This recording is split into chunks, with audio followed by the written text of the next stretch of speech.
So, once again, we are going to be covering how third parties are being vilified by corporate media. MSNBC is saying that anyone who votes for Jill Stein is not a serious voter. We have local news saying that third parties are going to swing the election in favor of Donald Trump, the evil orange boogeyman.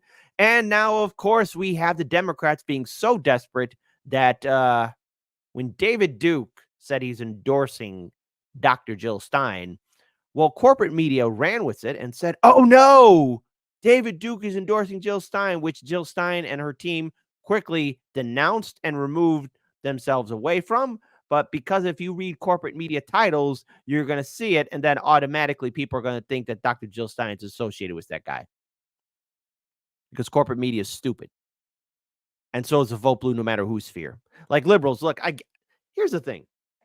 Before we play these videos, I understand liberals, you guys are triggered by Trump, but sometimes the articles you post, the trolling that you do is beyond stupid. Okay. Because when we get let's say, a Trumper or a conservative, and they say, oh, you're a communist or this, that, and the other, whatever.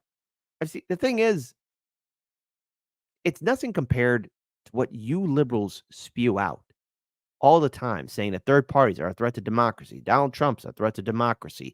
Not voting for Kamala Harris is a threat to democracy. So many things are a threat, like it's the end of the world. And you guys constantly keep on saying that this is the most important. When you constantly keep using these terms, these statements, and most notably, this is the most important election of our lifetime, it loses its flavor, its pop. It loses its, value, especially the word, the sentence, the most important election of our lifetime. Well, then I guess last year's wasn't important, or the year before that, or the year before that, or the years before that. You see, Democrats and liberals, the more you keep attacking third parties and independents, the more fuel it should give third parties and independents on how strong they are and how weak all of you are. Because I know AOC or Bernie Sanders or Kamala Harris or Joe Biden or Nancy Pelosi don't have the stones, the heart, the spine, the energy to really debate a third-party candidate. And you're never going to do it. And that's fine, Democrats. It's okay to admit that you're cowards. It's okay to admit that you will never have what it takes to face off against a Green Party candidate or a Libertarian candidate or a Socialist candidate or an independent candidate. You just don't have what it takes. And look, it really says a lot about our most diehard, high-profile politicians. They're afraid. And you know something? It's a lesson for us all to see. They're afraid. They're people too. They're cowards because they know as soon as they face off against real legitimate candidates, well, they'll buckle. They'll break under the pressure, and then gone is their facade of being a strong leader or being a fighter for democracy. Liberals, you can admit that you're afraid. It's okay. I congratulate your bravery for finally secretly saying it out there, though never really saying it. You're afraid. You're afraid. You're afraid. You're afraid. And so I want to pull up this video here from local news here. Shout out to Case Study QB, where, oh my goodness gracious, Cretaceous, third parties can swing the election. Oh, no. Oh, yeah. Of course, Harris and Trump are not the only presidential candidates on the ballot. No, they're not. Scripps News political director Joe St. George looks at how third-party candidates could take just enough votes to swing the election. Trump, Harris. Only one, though, could be president of the United States come the end of January. Of course, there are other presidential candidates out there, all running because they believe the country's two-party system doesn't best represent all Americans. Chase Oliver is a Libertarian's presidential nominee. Jill Stein is running for president on behalf of the Green Party. Cornel West is running as an independent. While the polls show no third-party candidate is running a campaign strong enough to seriously challenge Harris or Trump, the candidates have been successful in getting on many ballots. Libertarian candidate Chase Oliver is on the ballot in all of these states. Green Party candidate Jill Stein has made the ballot in most key states, too. And this is pretty incredible. I'm very glad that Jill Stein and Chase Oliver have managed to secure it.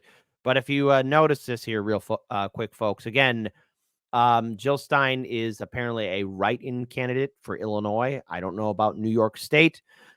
We should reference Due Dissidence, see if anything's changed for Jill Stein in that state at all for New York, because Due Dissidence is in New York. But Libertarian candidate Chase Oliver is on the. What does it say? Illinois and New York. As it stands right now, both Illinois and New York are extremely draconian towards third parties and independents. These two states, it is extremely difficult for libertarians or Greens or independents to really make their mark. And look, if you're a Democratic voter or a Republican voter, this should concern you, because the thing is, look at how the system is rigged. And look at how both of your parties are denying so many other Americans other options. Again, 50% of the U.S. population identifies itself as independent. This is only the beginning. The ballot in all of these states. Green Party candidate Jill Stein has made the ballot in most key states too. And while Cornel West is on the fewest ballots, Politico's. Yeah, Cornel West campaign is a far in the win. Okay, there you go. Brittany Gibson, she covers third-party candidates, says he is still capable of taking votes away from Democrats. He's really galvanized the pro-Palestinian true activist support. Lady, have you seen a Cornel West rally? I mean, those lame enough to show up. All right. Like, it's Jill Stein that's leading in that. Not Cornell. But okay, whatever. Understand just how consequential a third-party vote can be. Look no further than Wisconsin. In 2016, Trump won it by a little more than 20,000 votes. In 2020, he lost it by around the same margin.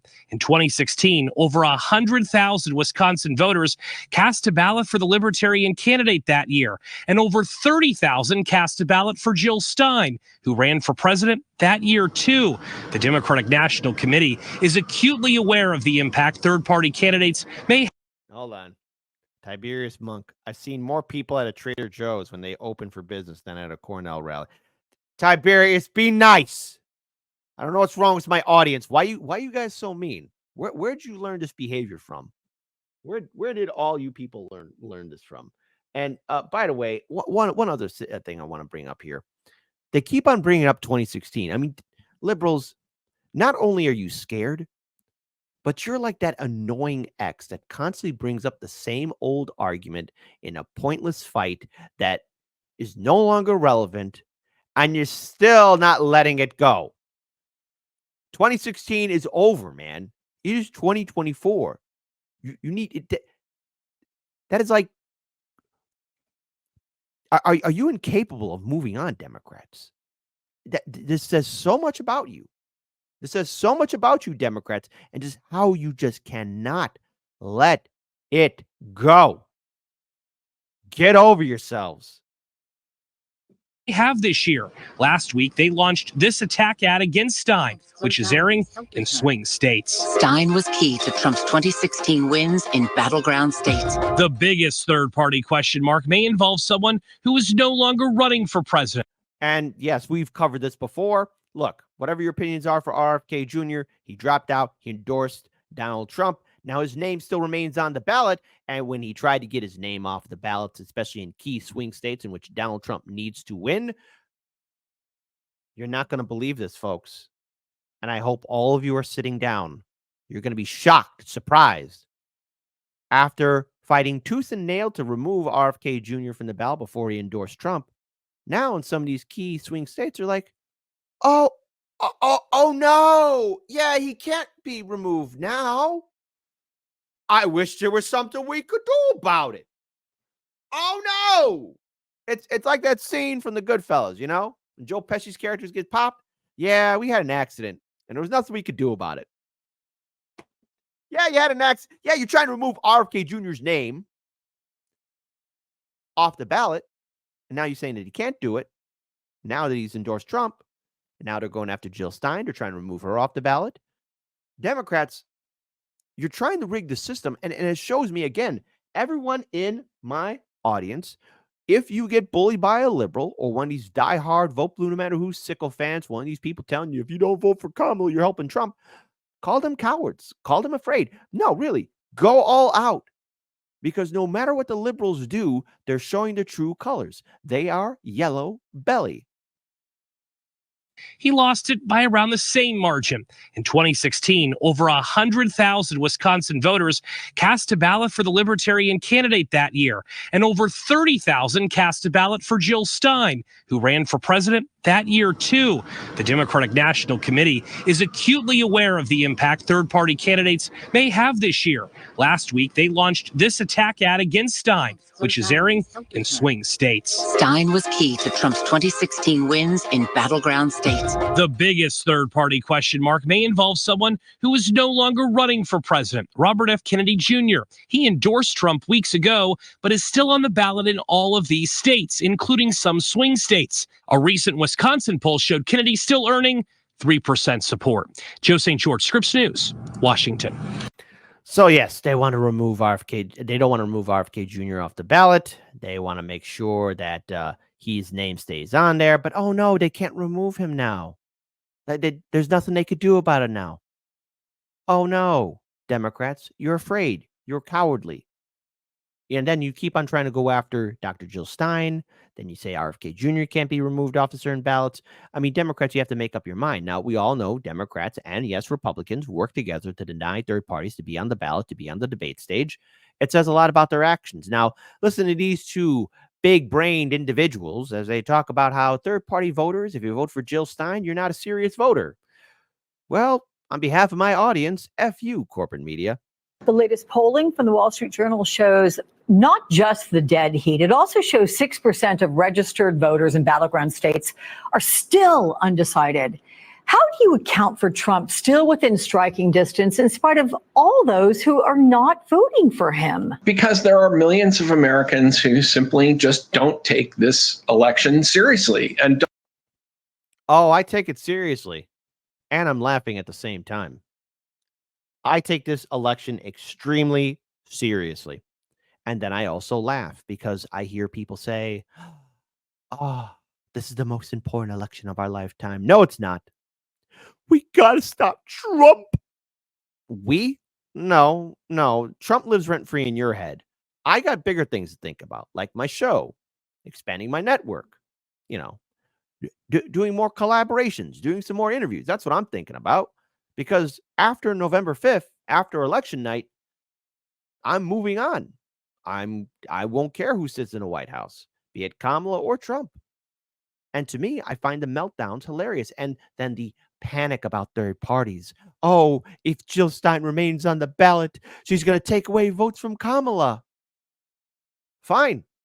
Maybe Kamala shouldn't suck as a candidate then. Is it my fault, Democrats, that you can't organize? Is it my fault, Democrats, that you have a piss poor candidate? Is it my fault that your candidate was anointed, appointed, not voted in? Is it my fault that the Democratic primary is truly being revealed as a rigged system to only favor the establishment elite? And then you want to blame my audience? No, to you, my viewing audience, do whatever you want. Election night, the world's your oyster. I know what I'm going to do. I'm going to vote. And then guess what? I'm going to make myself a nice ribeye steak and carry on with the rest of my day. But, oh my goodness, they're not taking it seriously. don't take most elections seriously. I mean, I'm sorry, if you're a Jill Stein voter, you're not a serious voter. You're not. And I love you, Mr. Corporate Jagoff, but you are not a serious person. Not really, or for that matter, a Robert Kennedy voter. You're not really thinking about what's best for the country. You're thinking about making a statement or what you think would be fun. And yeah, you know what? Put me in that camp. What would be for fun? The F stands for fun, because I like fun things, because fun things are fun. So yeah, you know what? I'm going to do that just because to really piss off a liberal. For too long, a lot of these smug liberals were acting as though they're the heroes and liberators of this country. Hey, liberals, I remember all that big game talk you guys are speaking about when Trump was president. I remember you little resistance cosplayer MFers. I remember all of you. I remember how you would organize somewhere in downtown Chicago and then do your Ho Fest protest march all the way to Trump Tower in Chicago. But you wouldn't be in front of Trump Tower. You'd be across the river and your leaders would herd you into a little controlled cage area, like the good sheep that you are.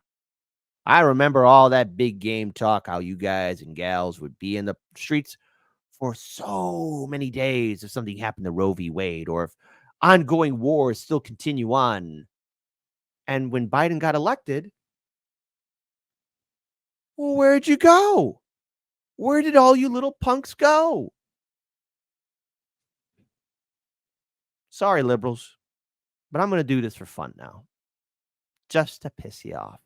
I think that there are also millions of people who just cannot get their heads around how bad Donald Trump is and how much worse he's going to be, because they still think of this as some kind of ongoing reality TV show that they want to renew for another 4 years because they're just so curious to see what happens.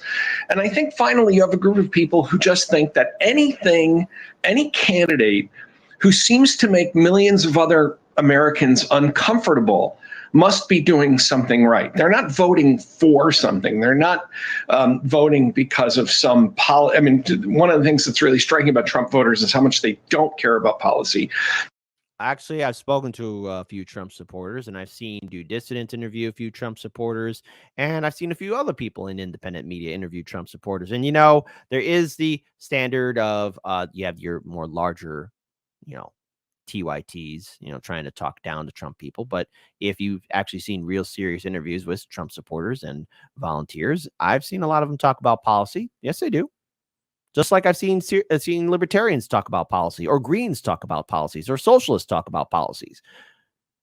You just can't make that overgeneralization that every single Trump supporter doesn't care about policy. Oh, yes, they do, as do libertarians, as do Greens. But this is the smug liberal corporate media talking points that we keep hearing over and over again, because they like to think that they're smart and that they're courageous and that they're brave. They're cowardly. They are afraid. They're not serious people. And this is what corporate media has been reduced down to. It's almost as if they want to give reassurances to the liberal audience, however few they have left, that no, it's okay. We're the smart ones. We're the good guys. Well, if that's how you feel, liberals, if you want to be the good guys, then I'll be your bad guy. I'll be your Huckleberry. Okay? I'll be your Huckleberry. I'll be the person that's hiding in the corner underneath your bed, living rent free in your head, as I encourage my audience to vote third party or independent. And you know what? If any of my audience members just don't want to vote, good, fine. They can do whatever the hell they want. And it's because Kit Cabello from Hardlands Media said it's A-OK. Why? Because I'll be damned if I let corporate media start talking down to people, saying that they're smarter than us or better than us, or saying that this election, it's very important. And if we don't support Kamala, Trump will destroy everything. How can he destroy something that's already been corrupted? All of our politicians are bought and owned. They're voting to see if they can discomfort and anger other Americans for their own kind of internal reason. And you can't really reason with people like that. I mean, Harris is behind with a lot of those folks, and I would argue there's not much she can do about it, which is why she has to turn out everybody else rather than try to convert those kinds of voters. Yes. So who is Kamala Harris trying to turn out to vote? Well, of course, you got your vote blue, no matter who sycophants. They're in their desperation trying to reach out to more, I guess, traditional Republican establishment voters, which is stupid because Kamala is using the endorsement of Liz and Dick Cheney. Hey, let's talk about Dick Cheney for a second. Hey, Dick, what's it like knowing that you led us to 2 wars that eventually expanded to almost an entire region? Dick. Hey, Dick, what about that economy? What did you and your administration do when you were constantly being the puppet master to Bush Jr., Dick? What's it like knowing that the entire neoliberal system is so inherently corrupt because you and your fantastic friends decided to weigh in and open the doors for corruption to run amok, Dick? And guess who Dick Cheney endorsed? Kamala Harris. Dick's all over that campaign, right? But I also want to pull this up here, too. Dr. Jill Stein tweeted this out here. A racist troll has endorsed our campaign to draw attention to himself, and certain smear merchants are happy to platform this troll attack to us. Of course, I reject any endorsement from white supremacist David Duke. Unlike Kamala Harris, who can't stop bragging about her endorsement from white supremacist mass murderer Dick Cheney. Oof! Oof! Oof! Jill Stein with the 1, 2, 3, 4, 5, 6, 7, 8, 9, 10, and more consecutive punches to the gut to the liberals. So, Democrats, what can we take away from this? What lesson can you learn, Democrats? Your corporate media smear jobs are the same things that you did in 2016 and in 2020. To you, my viewing audience, double check and triple check your rights as a voter and stand up against this constant smear attacks that we are seeing. It is okay to get angry at these liberals. It is okay to call them out. And it is okay to trigger them and make them feel angry. Why? Because these liberals need to be waking up to reality. You're not the hero of the story, vote blue no matter who voters. You're not the good guy. You're that annoying side character that everyone has to tolerate because for some reason you just ain't going to shut up or learn your lesson. No matter how many times you see this, liberals and Democrats, you have to remember that the power you once had is waning. That what the enthusiasm for Obama or that cuck Bernie Sanders or the fraud AOC or the hagbag Nancy or the Clintons or anything of that nature, it doesn't work anymore. It's not the 90s anymore, Democrats. I mean, what can you really tout as an accomplishment? And never forget, Democrats and liberals, in your most darkest and private of moments, never forget, at one point in history, when all was well in your minds before you had Trump derangement syndrome, Donald Trump himself used to be and donated to Democrat politicians. So when I say it's okay to vote third party, it's okay because it's time we break away from that two-party system now more than ever.